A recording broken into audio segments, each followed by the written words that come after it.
Hi everyone, this is my Module 7 assignment, the Human Resource Frame. So after I watched Bowman and Deal's video, I came up with a few points, few takeaway points.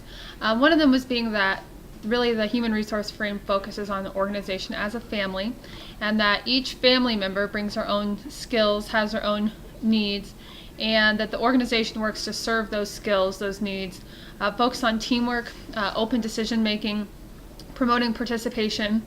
Also that the leader is the servant. There's a free and open exchange of ideas, and again, participation is encouraged because everyone feels like they're welcome and a part of the family. And I think this is really relevant for education.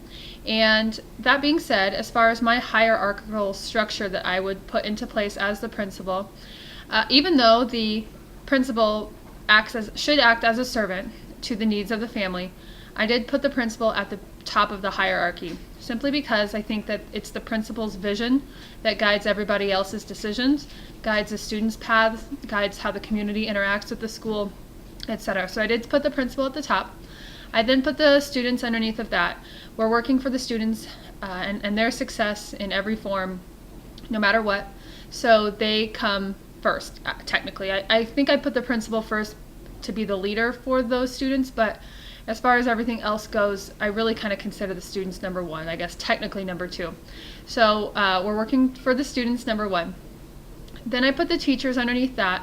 I think that the staff has to feel valued, has to feel welcome, has to feel like their ideas matter, that their skills are important, that their attitudes are important. And again, with what the video said, Bowman and Deal, is that it encourages teamwork. And I think that if teachers are not prioritized in their needs, then they're not going to work as a team, they're not going to serve the students, but they definitely are right there with the students.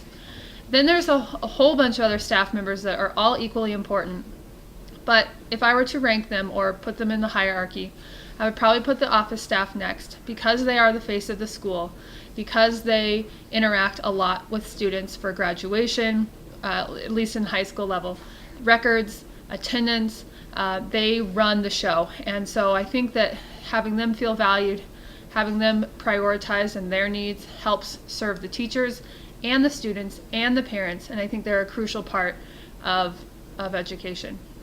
After that, I would put the paraprofessionals. I would put them next only because although they serve a really important demographic, it's a pretty small demographic. Even at my large school, it's just a very, very small amount of students who interact with paras or need paras. Not, again, that they're not important, but I would put them underneath office staff and teachers.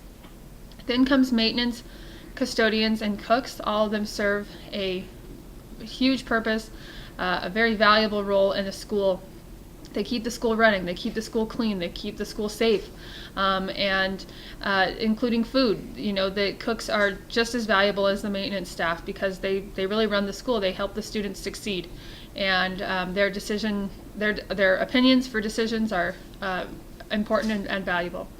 Underneath that, I would kind of take it out of the school. I've been focusing on the hierarchy as people within a school. So again, the students, the teachers, the staff. And then I would take it outside the school. So number one, outside of the school then would be the parents, parent community. They obviously are very focused on their children's success. They have a lot of opinions. Some of them are valuable, and I would consider a lot of their opinions, and I want their interaction, and I want them to be involved and to know and to feel that their students are in a safe place where their students have an opportunity to thrive.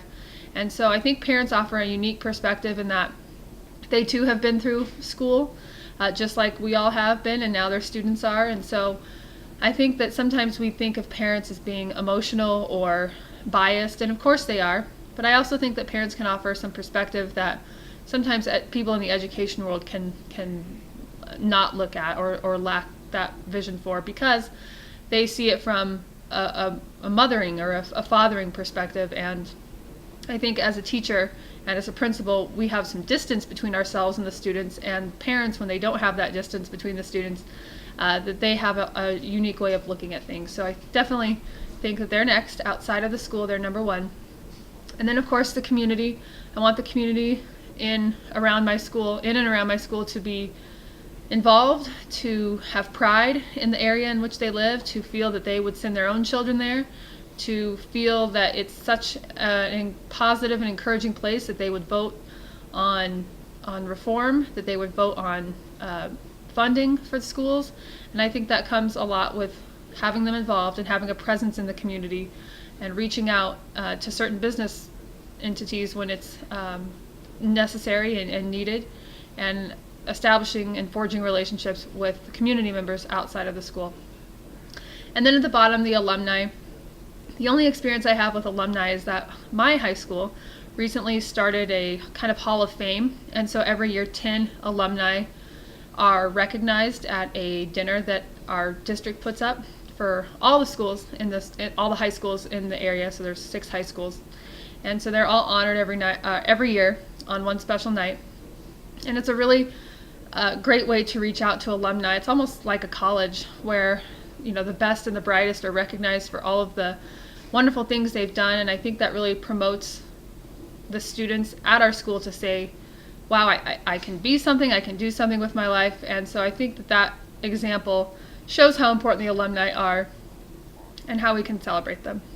So while all these roles of people in a human resource organization like education are important, I think it's natural to categorize them, and I think it's natural to serve certain populations ahead of others, even though we can all recognize that they're all important.